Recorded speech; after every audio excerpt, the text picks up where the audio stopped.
പഴമയിലും പ്രതാപത്തോടെ തലയുയർത്തി നിൽക്കുന്ന ഒരു പള്ളിയുണ്ട് കാസർഗോഡ്. 1400 വർഷത്തിലധികം പഴക്കമുള്ള തളങ്കര മാലിക് ദീനാർ പള്ളി. കാലത്തെ വെല്ലുന്ന വാസ്തുശില്പ മികവ് കൺകുളിർക്കെ കാണാനും ചരിത്രവും വിശുദ്ധിയും തേടി സ്വദേശികളും വിദേശികളുമായി ഇന്നും നിരവധി പേരാണ് ഇവിടെ എത്തുന്നത്. കാസർഗോഡ് റെയിൽവേ സ്റ്റേഷനിൽ നിന്ന് 1 കിലോമീറ്റർ അടുത്താണ് മാലിക് ദീനാർ പള്ളി. AD 600-ൽ പണിത മാലിക് ദീനാർ പള്ളി കേരളത്തിൽ ഇസ്ലാം മതം സ്ഥാപിതമായതിൻ്റെ അടയാളങ്ങളിൽ ഒന്നാണ്.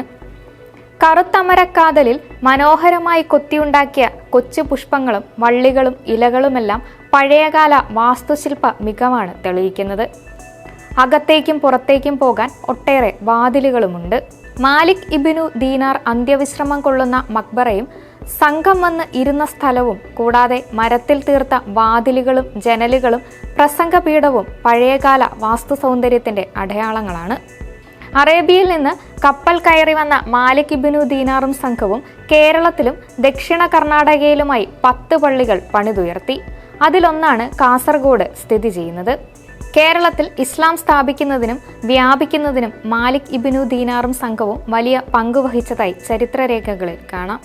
കേരളത്തിന്റെ ഇസ്ലാമിക ചരിത്രത്തിന്റെ ഭാഗമായി ഇന്നും മാലിക് ദീനാർ പള്ളി തലയുയർത്തി നിൽക്കുന്നു. 1424 വർഷം മുമ്പ് തളങ്കരയിൽ പായ്ക്കപ്പലിലെത്തിയ മാലിക് ദീനാറിനെയും സംഘത്തെയും നാട്ടുകാർ സ്വീകരിച്ചു. വിജനമായി കിടന്നിരുന്ന തീരത്ത് അവർ ഒരു ഓലമേന പള്ളി സ്ഥാപിച്ചു. പുതിയൊരു ചരിത്രത്തിന്റെ തുടക്കം ആരംഭിക്കുന്നത് അവിടെ നിന്നാണ്. പിന്നീട് ഇത് മാലിക് ദീനാർ പള്ളി എന്ന് അറിയപ്പെട്ടു.